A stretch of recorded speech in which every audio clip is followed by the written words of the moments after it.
Hey guys, welcome back again to another episode of MMA Mobsters, of course, brought to you by Diamine.com, and also cellsaviors.org.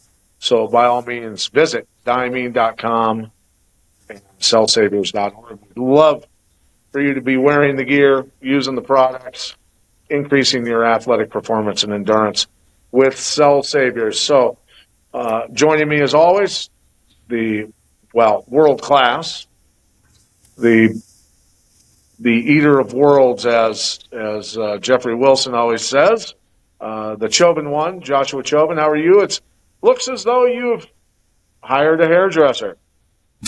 I haven't hired a hairdresser. I just find when this is the most hair I've ever had in my life, Pat Militech, and there's different things you can do with it. Last week it wanted to go straight to the stars. This week it wants to be more curly and voluptuous, and I'm just along for the ride. But how are you in your travels? I've been following you on social media. I'm proud of you, man. It sounds like you've got your fingers in a lot of pies, and you're stepping into some leadership roles here in some new combat sports groups. Do you want to talk about that a little bit? Because I think it's really cool. Well, I'm here in the southwest of the country, we'll just say, and I'm co-hosting again. There's three of us here today. My bust, created by Dean Kugler, who is the creator of Diamine, an amazing sculpture artist. And look at I didn't see it. I thought you had somebody who was going to kill you behind you. I was like, look out. Talk about what's going on back there. So he created my bust. We brought it out here with us to the event going on here. Shoot Pro, which is Catch Con, is the event. Catch Can Wrestling. Lessons going on, and a lot of great instructors out here. JJ Holland, for people that know who he is, retired Marine Corps, suffered some pretty traumatic injuries in combat, very skilled wrestling coach, great guy, and has been through a lot in life, and he's helping others. He's doing great work, and I was watching him teach just a little bit earlier. I got to tell you, the guy's got a gift. The guy's got a gift. He's pretty amazing to be around. So, yeah, JJ Holland, Frank Shamrock, and many others here. There. So very cool for the whole weekend. And then Sunday is the Shoot Pro or Catch Can tournament, grappling tournament. And in catch wrestling, you can win by pin or submission. So it forces people, it speeds up the action, creates a better animal, a better monster, we'll say. So yeah, a lot of cool things happening here, and thus, technical difficulties why I'm on my phone instead of my laptop with a camera and light and everything else. But nonetheless, the show goes on, right, Josh? And I just have to say, I have to add this. It's like you look like a movie character right now with the hoodie on and the hair. You look like a monk in Europe. It's incredible. Like it looks legit. Yeah, no, that was like a fire talk kind of thing. Yeah. So yeah. we move on to news, Pat. I want you to grab that. We got to recap. Before we do the recap, I want you to pick that head up and show the audience because it is striking. Well, Can we see the bust? Bro, it's pretty heavy. So hold on. Look at that. Yeah, because you couldn't really see it before. You were kind of in front of it. That is wild. Look at that jawline. It's a good jawline. Nonetheless, anyway, let's go ahead and recap. Let's talk about last week a little bit. Yeah.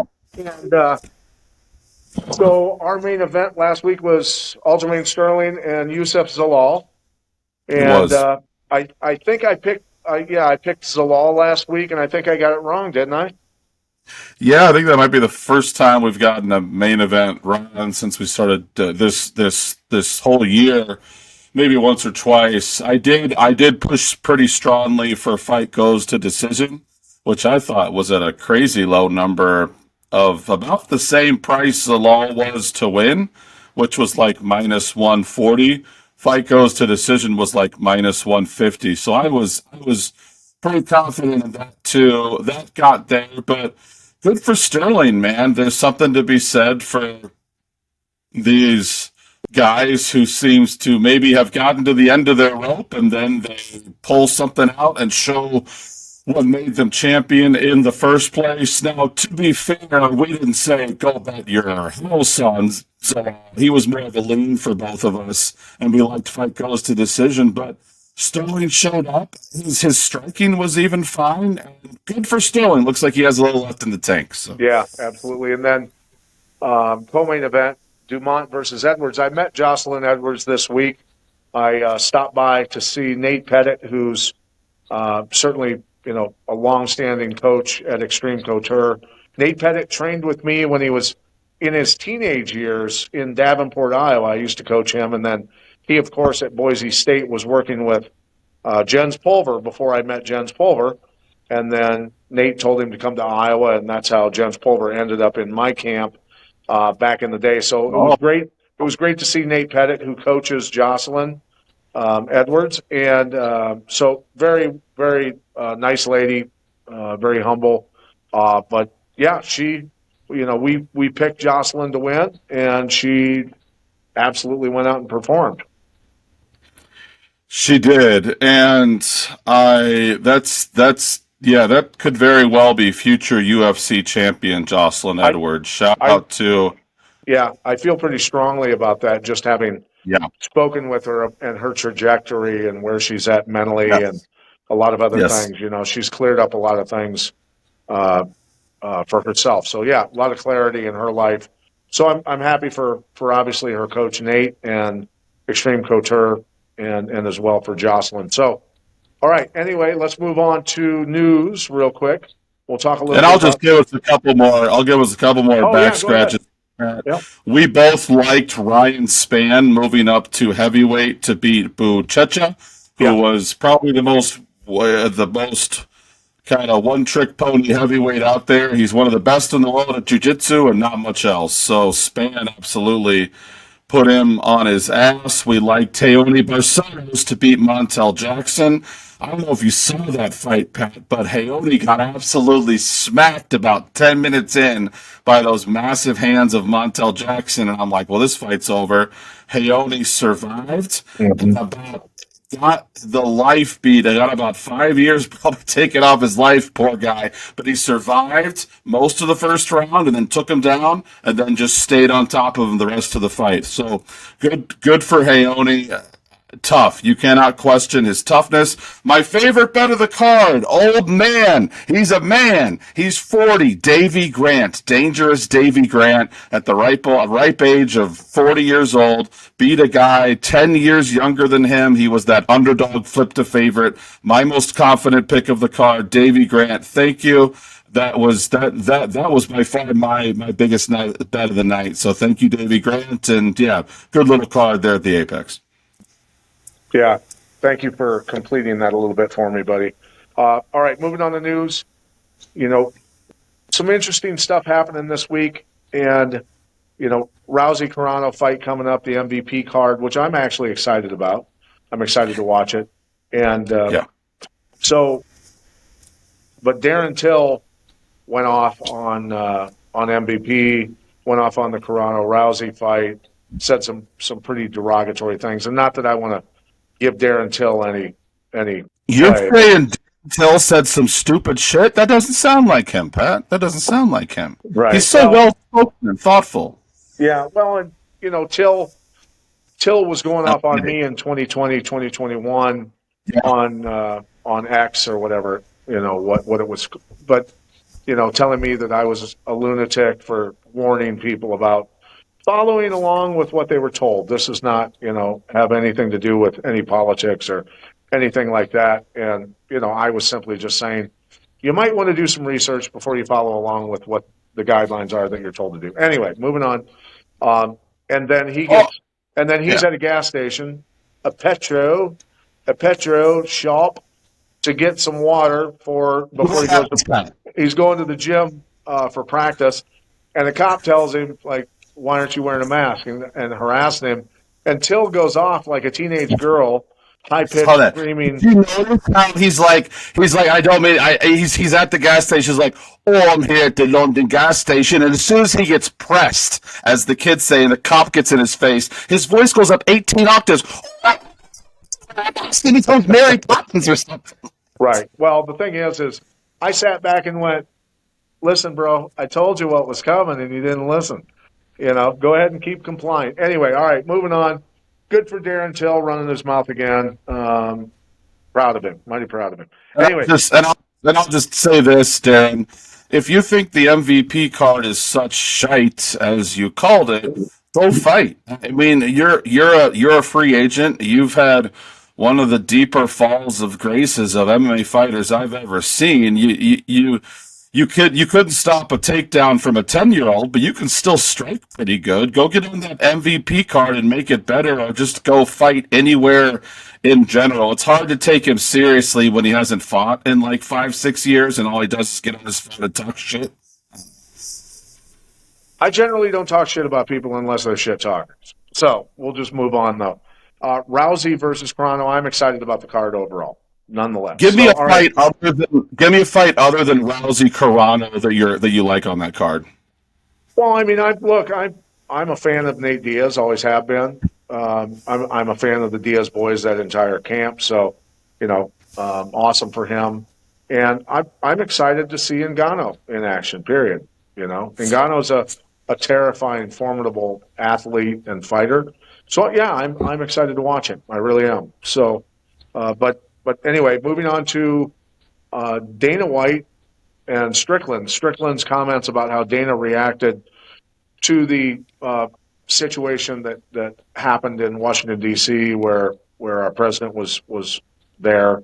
Of course, the correspondence dinner and all of that, and Strickland called him Dana's response, like a psychopath, a madman, a sick individual, all that sort of stuff. But at the same time, Strickland was complimenting him with those comments, saying almost like, I kind of respect the guy for being a psychopath. Yeah. Yeah, and that's what I was going to say. Coming out of Sean Strickland's mouth, those are words of praise. The kind of people, he's my fellow gangster, right? Which yes. is, look, Strickland's always going to add color and color to the life of anybody that listens to him one way or another, right? So I met him this week as well, and I got to tell you, I've never met him in person. Great guy, shook hands with him and stuff. Dude, he's a big boy. He's a big boy. He's solid. Yeah. So I was really impressed with him, and he was talking about investing. He was getting ready to spar, and he was talking about investing with some other guys and some of that. So good for him. He's making money on the market and all of that, and putting his money in places where he can generate more money, which a lot of athletes don't do. So good for Sean Strickland. But anyway, then we get to UFC fighter pay. There's still a lot of that going on, and I always see things through a different looking glass to a certain extent.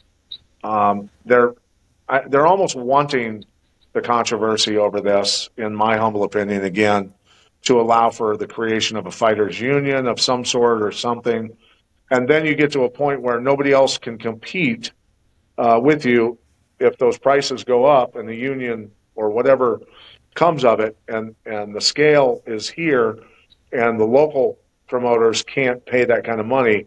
It makes it very difficult, because the UFC is pulling people, with as little as 4 fights on their record type stuff. So what does that do to the local, the local shows? There's still a lot of fighters out there, but just my observation. Look, if I'm a business guy and I'm thinking about maybe a strategy, and I've got deep pockets, and I can push others out of the game and competition. Well, that's competition. That's the way it works in business. So I'm not going to fault a business with deep pockets and their strategy, because they're in their interests. It's the best interest, right? And a tactic or strategy that makes sense to them. So it's not a dumb thing to do. Yeah, I'm going to say something, Pat, and you tell me if I'm on the right path or if I'm totally wrong. Tell me and talk about that. Would you say that with these fighters, it is an unfair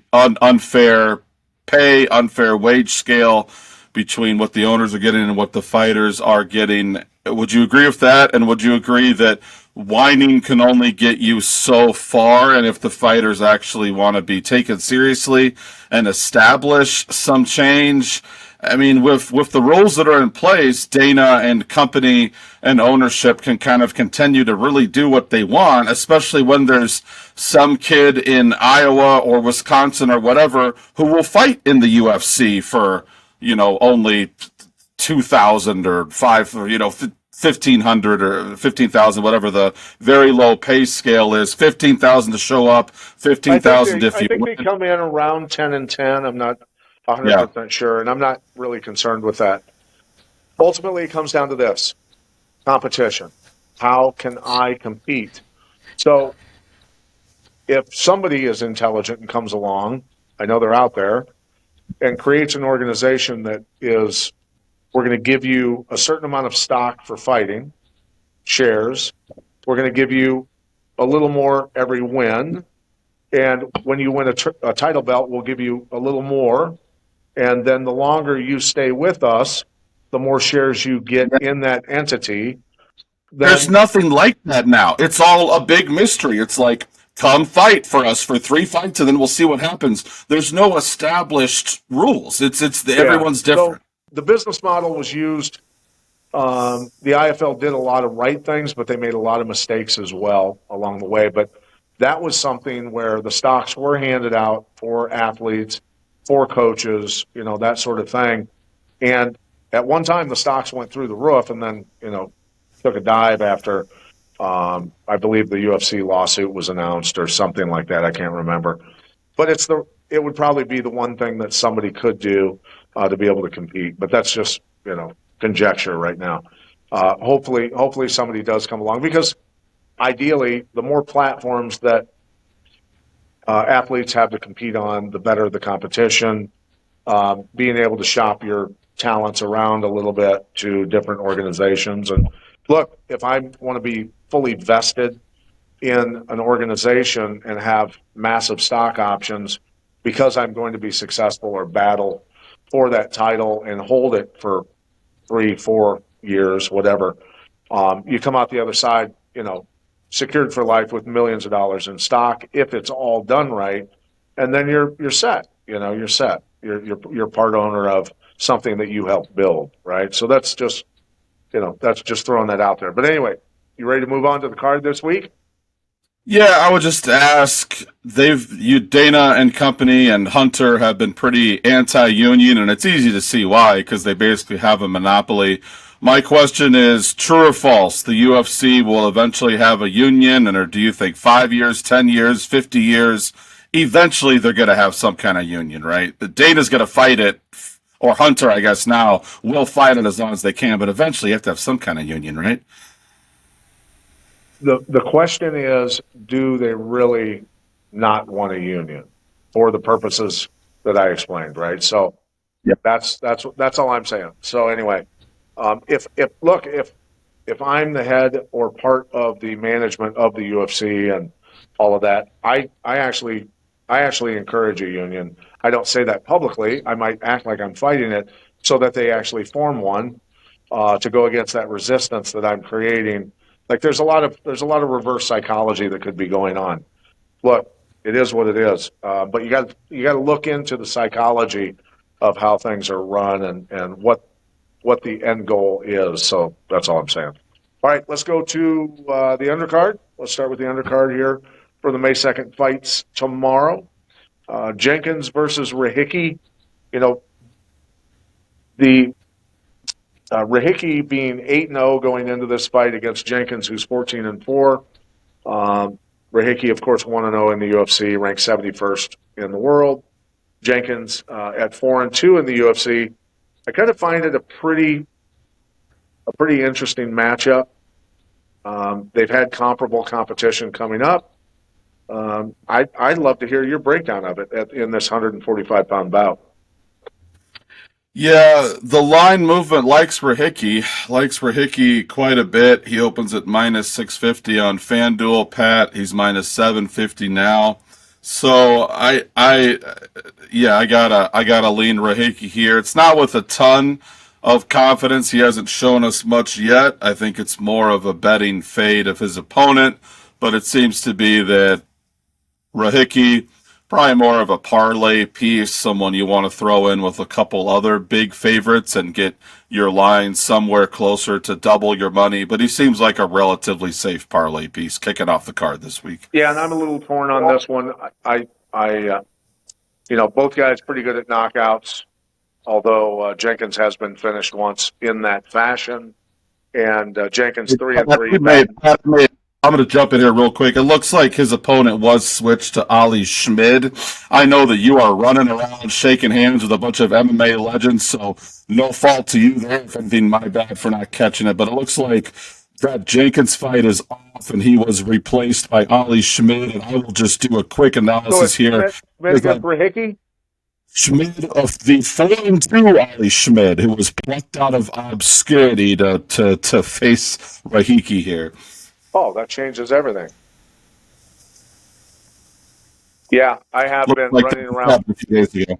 I have been running around with my head cut off. So we're looking at Ali versus Rahicki, is what you're saying. Ali versus Rahicki, and as is the case with most short notice replacements who are 4-2 coming into the UFC for the first time, Ali Schmid is a pretty big underdog. Rahicki opened up at minus 650, which was already pretty nice.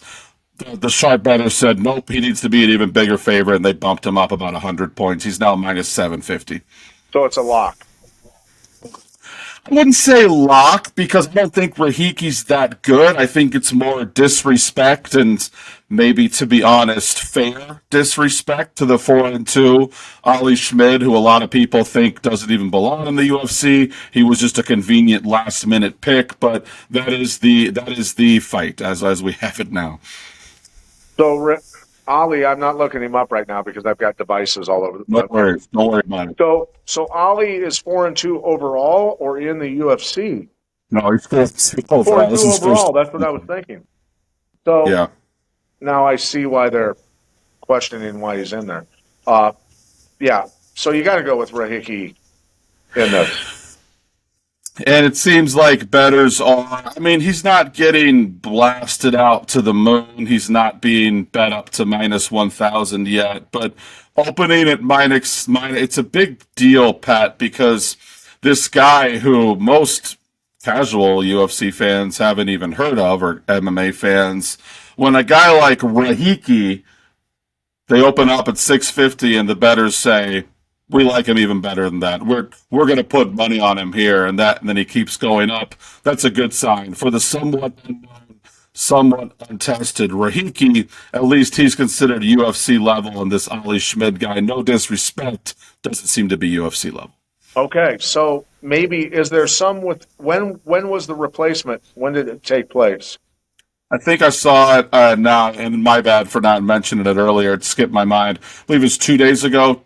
2 or 3 days ago when they put this together, so pretty. Is it possible? Is it possible that the bettors haven't caught wind of the change?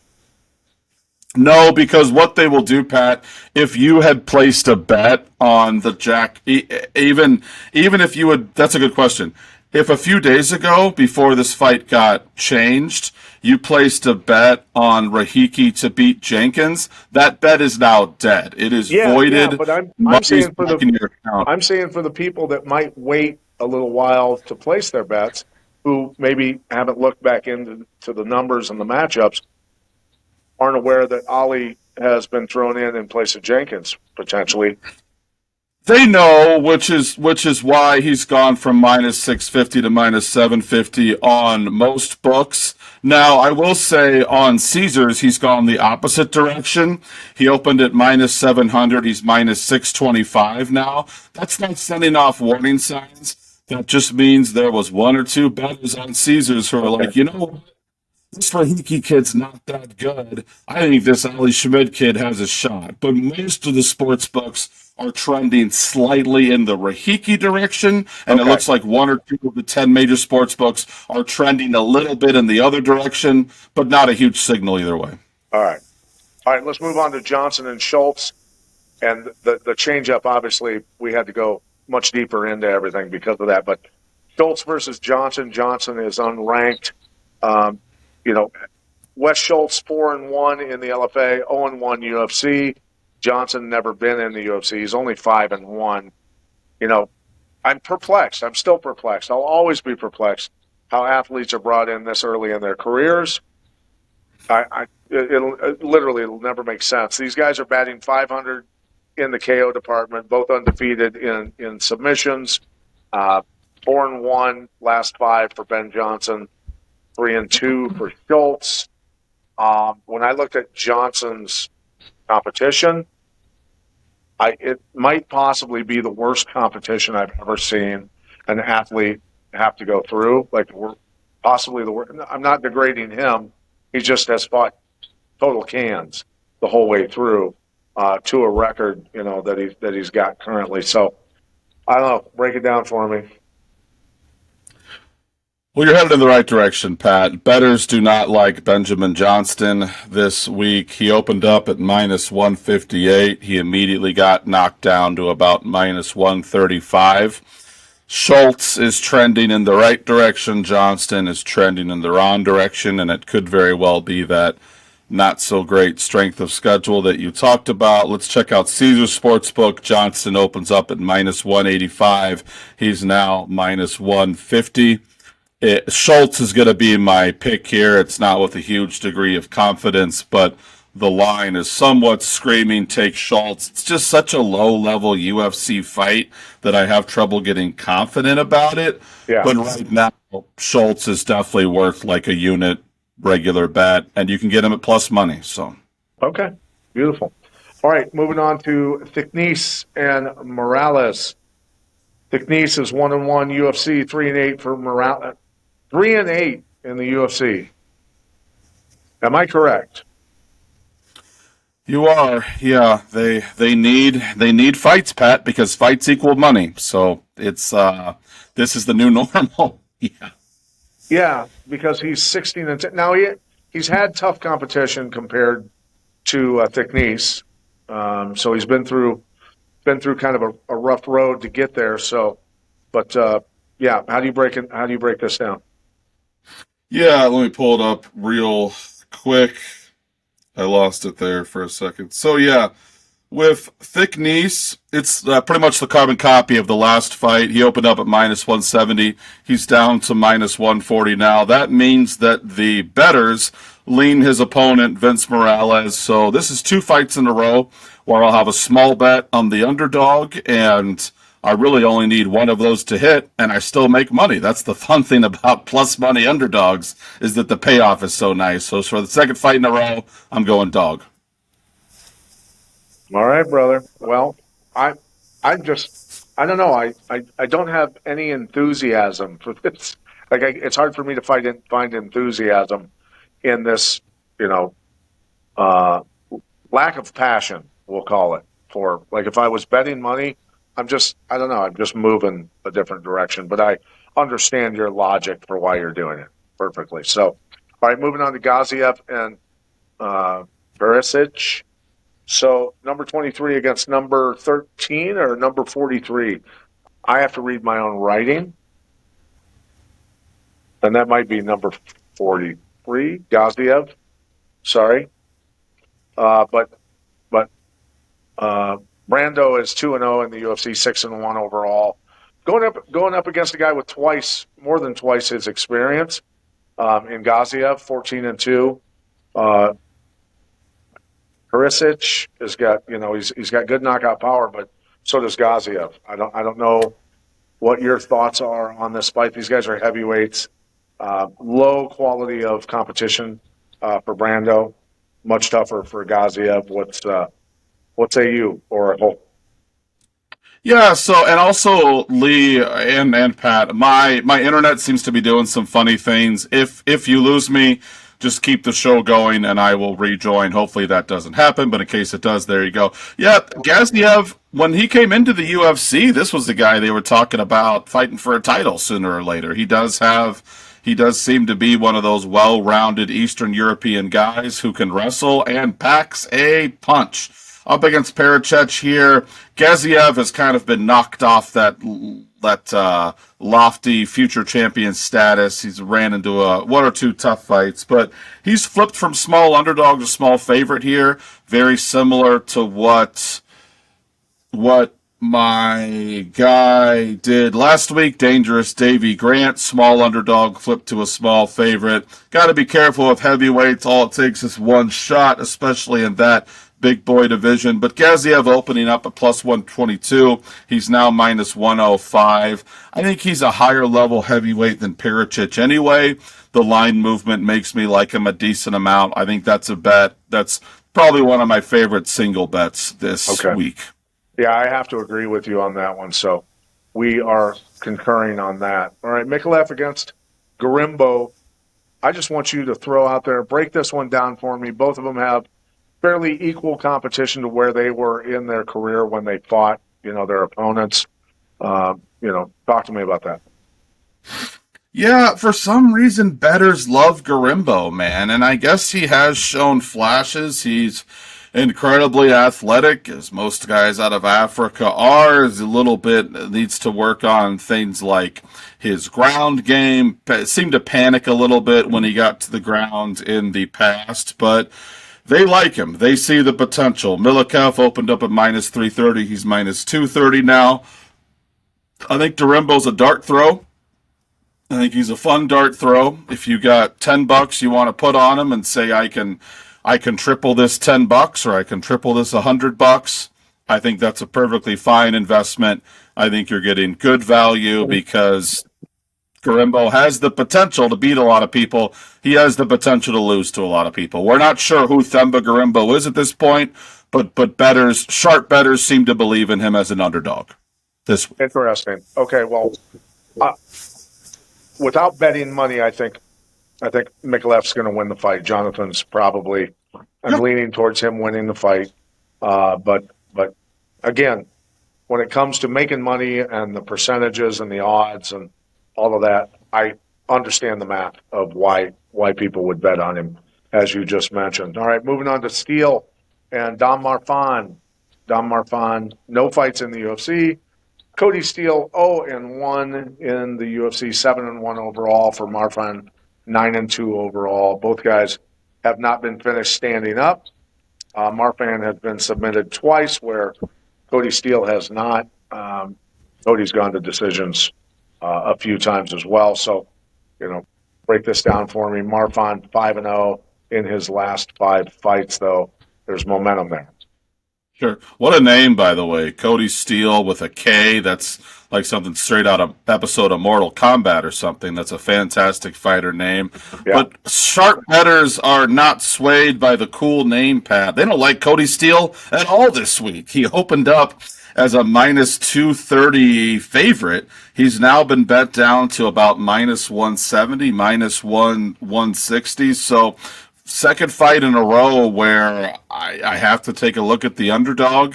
And so Dom Marfan would be my lean here. There seems to be a lot of favorites who the price was set too confidently on, and sharp bettors are coming back on a lot of underdogs this week, and Dom Marfan's just going to be one of 4 or 5 underdogs that have a shot, that have a real legit shot. I'm not talking just like, maybe they'll get lucky, where they have a real shot and it's looking more like a 50-50 fight on paper, but you can bet way more betting on the underdog, obviously, than the favorite, even though it looks like a 50-50 fight. So that's what we call value in the sports betting world, and there's a lot of it this week. Yeah, and I see Marfan's momentum. Again, he's fought equal competition, so he's been brought along pretty well. So I do agree with you that Dom Marfan could easily get this upset. So, and it's, it wouldn't be shocking at all. So yeah, I agree with you. All right, Cam Ralston against Brysek. Number 48 versus number 33, 2-0 for Ralston in the UFC, 1-1 for Brysick. Brysick, look, 18-6 is a respectable overall record. It really is, and as well for Cam Ralston, a guy that's 14-3.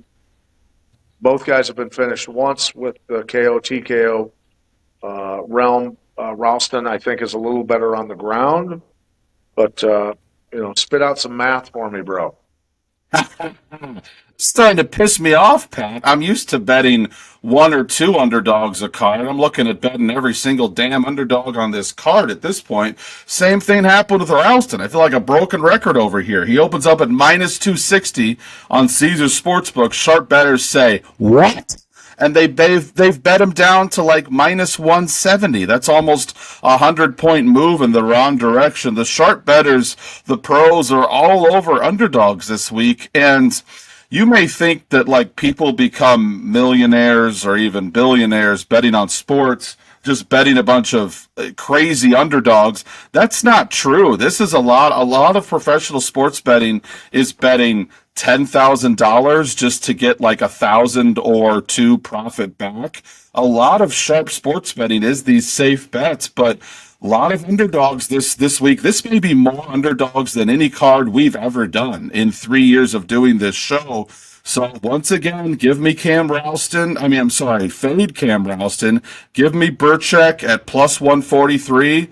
Add him to the underdog wheelbarrow, man. Let's go. I like where you're going. I agree. All right, Junior Tafa against Kevin Christian. I've always liked Tafa. I really have. Not a great record in the UFC, 2-5 against Kevin Christian, who's 0-1. I'm digging into this a little bit. Tafa's had a really tough road, 1-4 his last 5 fights. Christian, obviously, the exact mirror opposite at 4-1 his last 5. Level competition for them both. Tafa's had tougher competition because he's been in the UFC longer. Throw it out for me. Oh, finally, we have a favorite I can get behind a little bit here in Tafa. Tafa opened up at minus 180. He's about minus 220 now on Bet River Sportsbook. That lines up with I like. Tafa seems to get the job done when he's noticeably better than his opponent. He tends to struggle with high-level guys and also wrestlers.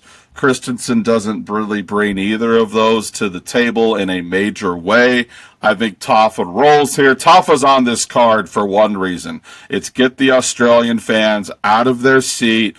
Home pride, home country. I think he gets it done. I think he gets it done by finish. And like I said, finally a favorite that I can get kind of confident with here. So, yeah. All right. I like it. I'd like to see Tafa win. I'd like to see him get a win. All right, moving on to Malkoun versus Mearshart. Gerald Mearshart, a ton of fights, and a ton of fights in the UFC as well. Batting right around 500, just below 500. Malkoun 5-3 in the UFC. Malkoun's competition hasn't been stellar. Mearshart has had to walk murderer's row, as is indicated by his record somewhat as well. Break it down. Super level of experience for Mearshart, still going at it against Malkoun, who's only 9-3. Yeah, I bet every UFC card fairly heavily, and so it gives me a pretty good pulse on where these fighters are at. Choose my words carefully out of respect to both the UFC Hall of Famer Pat Miletich and really anyone who fights in the UFC. Mearshart is seemingly done, which is sad. This is a guy who's a UFC veteran and an MMA veteran. He seems very much lost in there, which is sad to see from a guy who was a pretty good killer there for a while. He's slow. He has no chin. He was never a quick guy to start with. He's very slow, and he's just leaving his chin out in the air to get socked. His takedown defense is not great. Malkoon is more of a wrestler, and I think he carves up Mearshart here. I'll probably be betting Malkoon to finish him off in the first round. Certainly, minus 1,600, minus 1,400 is certainly worth throwing in your parlays. That's about as safe as it gets. I'll also throw out what I almost always say here. Pretty much every time that a UFC male favorite is minus 1,000 or higher, gets into that lofty 4-digit category, you may think, why would I bet a minus 1,200 favorite? Well, because they win literally all the time, with only about 98% of the time over the past 10 years. If you get to the minus 1,000 or higher 4-digit territory, you will win. And it's like investing in Apple or Coca-Cola. You will see a return on your investment. And so, yeah, love Malkoon as a straight bet here. That's about as free money gets. And if you want to make a little bit more, I don't mind taking him to win in the first round. I think it gets it done fairly quickly, makes it look fairly easily, and Mearshart probably retires or gets cut from the UFC after this fight. Interesting. Okay, well, I understand all the logic behind it, and I do lean, of course, towards Malkoon. I've always liked Gerald Mearshart. I'd like to see him do well and go out, with a win. Not so you lose money, of course, but I have to lean towards Malkoon. So anyway, all right, moving on to Tim Elliott and Steve Ursig. Elliott batting below 500 in the UFC, and Ursig is 4-3, just barely above 500. What's your thoughts on these two characters? Well, I'm curious to see what you think, Pat, if you agree with the professional bettors or not, because Tim Elliott is the precious baby of professional sports bettors this week. He is the chosen one this week. He is the golden child this week. Every pro sports bettor and their mother and their grandmother is betting on Tim Elliott. Ursig has gone from minus 400 to minus 190. Tim Elliott has gone from plus 300 to plus 150. Why is that? Well, was Ursig really ever that good? He was definitely rushed into a title shot. He performed very well in that title shot, gave Pantoja a very close fight. Then the wheels seemed to fall off a bit. Looked pretty lifeless against Brandon Moreno. And then in his last fight, he did win, but got smoked in the first round. His opponent really gassed out more than anything, and he was like a minus 500 favorite in this fight against Ode Osborne. I had a big bet on him, and I walked away just thankful and happy that Ursig somehow won the fight, but saying to myself, it's going to be a while before I bet on Steve Ursig again. Tim Elliott is the definition of a 500 fighter. He's the definition of a gatekeeper. I think Elliott is the side here. Everyone seems to think Elliott is the side here. You could still get him at the good price tag of like plus 160. I say get that, and there's a reason the line has moved heavily in his direction. Does that all make sense? Powerful. But I'm looking,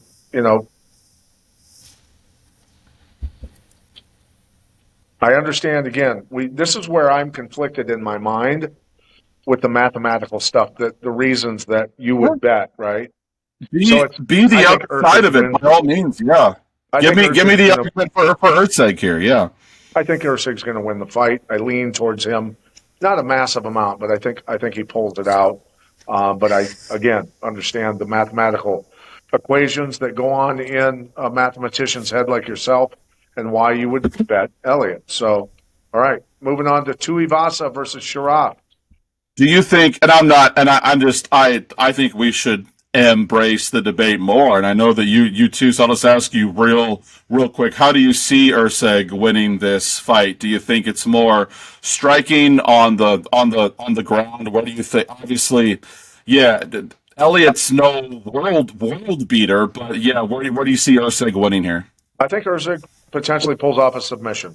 He's got solid ground skills, and nobody's finished him there. And I've watched some footage of him and how he moves on the ground. And if they spend a lot of time on the ground, Ursig, I think, has the edge there, in my humble opinion. So. And what is Tim Elliott infamous for, Pat? rolling into bad submissions, getting overconfident, taking a guy down, rolling into a dumb submission. So Yeah. you're not wrong. Okay. Well, we agree there. No arguments. All right. I love it. So, all right. Tuivasa against Sharaf. This is a heavyweight matchup. Tuivasa, always been fun to watch. Batting below 500. Sharaf has yet to find a win in the UFC. Overall record, I even hate. It's almost like vomit coming out. 4-2, an overall record, and so he was 4-0 when he went into the UFC. There's got to be, on a planet full of 8 billion people, the ability to find heavyweights that are athletic and good fighters. It just, I don't know where they are in those 8 billion people, but you should be able to find a few of them, right? Why do you think that the heavyweight division is suffering so much? Because I know that obviously you were one of the MMA pioneers, and we haven't had this debate yet. Maybe we should someday. But if you were to talk to me and you were going to say, back in my day, the 155 division, Islam Makhachev, Charles Oliveira, 155 was way stronger back in my day. I may debate you a bit. I honestly think that heavyweight 20, 30 years ago was way stronger than it is now. How is that possible? Where have all the heavyweights gone? This is crazy. I think a Tim Sylvia comes into the heavyweight division and wrecks a lot of people. Ben Rothwell wrecks a lot of people. That they're championship level fighters still to this day in the heavyweight division. You think of Cain Velasquez, you think of Mirko Filipovic, you think of Fedor Emelianenko. You go through all these names, dude. These guys are coming in and would come in and wreck shop on a lot of these guys. So, I don't know the athleticism, big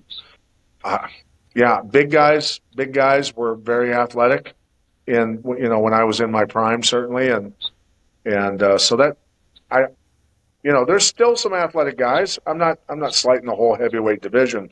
I'm just saying overall the heavyweight division, like in Pride and UFC back in the day, where you talk about some terrifying big guys. They were scary. So, but anyway. Sharaf's opponents as well haven't been anything near Tuivasa's, like not even close. Yeah, so this fight is set up for one reason and one reason only. Tuivasa gets a big win in front of the insane, bloodthirsty Australian crowd, and Tuivasa gets to keep his job in the UFC. This guy's lost 6 in a row. He is a prize fighter. He won't ever be champion, but he puts butts in the seats and he gets butts out of the seats and clapping and cheering and screaming all kinds of things. So Tuivasa is one of my most confident picks. This is literally set up for the aging, slowing down Tuivasa to win. He probably knocks him out in the first rounds and gets to fight a few more fights in the UFC. That's pretty much that's what it is. I agree. Okay. Beneil Dariush against Salkild, number 24 versus number 19 in the world. Salkild 4-0 in the UFC. Dariush at 17-7. I mean, he's always been tough. He's always been a competitor. In my opinion, he's had, with a 17-7 record in the UFC, and the quality of competition has been high. He's gone up against some very, very tough opponents. What are the odds on this one? Who's favored? I have an idea. I haven't really even looked. I want to hear it from you and see if my guess is correct. Yeah, and I'm going to soar through this because for some reason my battery seems to be having issues, so hopefully I do not lose you. Yeah, the issue is how good is Salkild, because we know how good Dariush is. Salkild is climbing up the mountain. His trajectory is doing this, Pat Militech. Dariush's trajectory is more doing this. He's slowing down, getting a little bit older. What if you get Salkild out of the first round? What happens then? Because all he really does in these first 3 or 4 UFC fights is destroy his opponent in the first round. We're going to find out how good Salkild is. It's interesting to me for the sports bettors. Salkild's line was opened up at -500. I mean, I get it. All he does is run through every opponent that he's faced, and Dariush has struggled mightily in his last few fights. Dariush is also fighting killers. He's fighting Arman Sarukian. He's fighting Charles Oliveira. So, yeah, he's losing to very elite guys. We're going to find out how good Salkild is. Give me Quinn and Salkild, but it's not a lock because the old guy Dariush may have a couple tricks left in his pocket here. Yeah, I agree with you on that. And so I lean towards Salkild on this one. It's not massive, but yeah, he's been on a run, 11-1 in his last, he's done pretty well. So anyway, all right, moving on to the main event. Time. Carlos or Jack Della Maddalena. Sorry, I have a punch-induced speech impediment.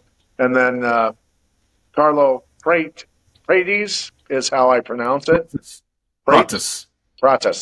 Yes. Okay. Sorry. Both guys have done quite well in the UFC. One 6-1, the other 8-1. Jack Maddalena has been 8-1 in the UFC. That's a pretty freaking good record, considering he's gone against some pretty solid opponents. And Prates is good as well. I mean, this is an interesting matchup, number 2 versus number 6. Both guys very legit. So tell me the man. Yeah, as often seems to be the case here, Pat. I know I've said these words on this show. Great fight for me as a fan. It's a frustrating fight for me as a sports bettor. I think it'll be close. I think it'll be an amazing fight. These are two gunslingers. I'm going to disagree with the line movement. The line movement likes Carlos Prates a little bit. He opened up as a tiny underdog at plus 100. He's now the tiny favorite at minus 120. So I'm going straight off line movement, Prates, but I don't see it. You have someone who's one of the most technical strikers in that division in Jack Della Maddalena against a guy who has incredible power, God-given ability. But, I mean, he's smoking cigarettes every day. He's joking around in the octagon. Doesn't seem to mind losing an entire round because I'll knock you out eventually. He's a fun story, but eventually that's going to catch up to you. So I can get a guy who's notoriously undisciplined in Carlos Prates against one of the most disciplined guys in the division. And anytime that Jack Della has struggled, Pat, it's been against a diehard wrestler like Makachev or Gilbert Burns. Prates doesn't bring that threat. He's knockout or bust. I'm going to go with Jack Della here. One of the rare times I go against the line movement. Are you with me, Pat? Man, this is a tough one for me because It's tough. both guys have quite a few finishes in the KO TKO. Now, granted, several of those happened on the ground, beating on people. So I understand that but Carlo is batting 500 in the submission category. He's made some pretty good mistakes along the way. I think Jack Della Maddalena I think he's legitimately better than him on the ground. So, yeah, for that reason, I have to lean. Both guys 4-1 last 5 fights. Solid opponents along the way. I lean a little bit towards Jack Della. So, yeah. And so do you have, does it go the distance? What's your thoughts? Because I want to send you Diamine clothing, and I want to send you some cell saviors. Yeah, I don't hate goes the distance. We've seen both these guys go to the distance before.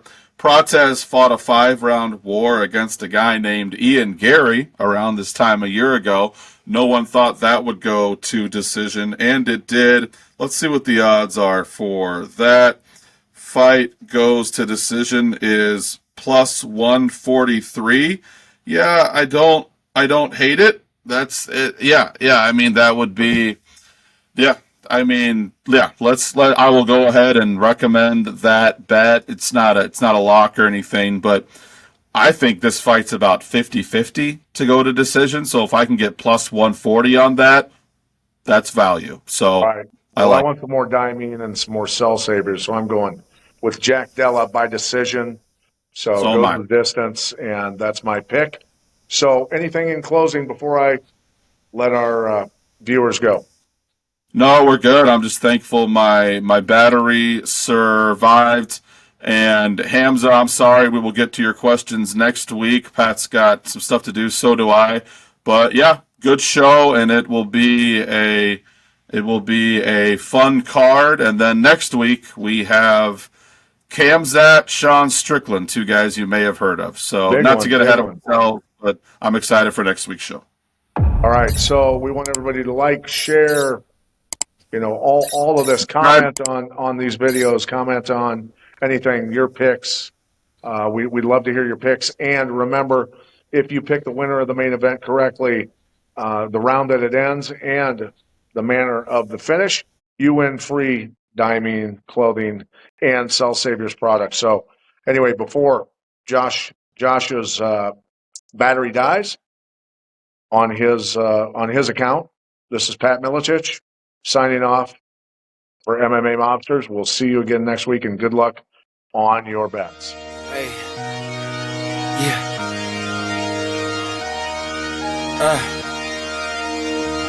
Yeah, hey, giving it all, hey, yeah, I'm giving it all I could give, run up and taking my pick, then bringing it back to the crib, hey, yeah, you know how I go, we finding the gold, the deeper we dig, so we just keep digging till we finally get it, like fuck it, I'll sleep when I'm dead, yeah, I gave you my word, don't break it for knowing, you know I'ma keep what I said, ready for war, I've been deep in the trance, been jumping since I had them streets in the bed, ice in my body, I'm cold under pressure, recovered like I had no heat in the vents, shooting I don't have a conscience, too much to accomplish, you know I can't leave it to chance, yeah, throw it in the bag, throw some dots, I'm Jackson Dart, I'm out of pocket playing tag, catch me if you can, empty out the mag, took the lead, I run the track, and I'm never looking back, going for the moment, always rolling with the punches, find a way to see through the ceiling, put above us, smoke is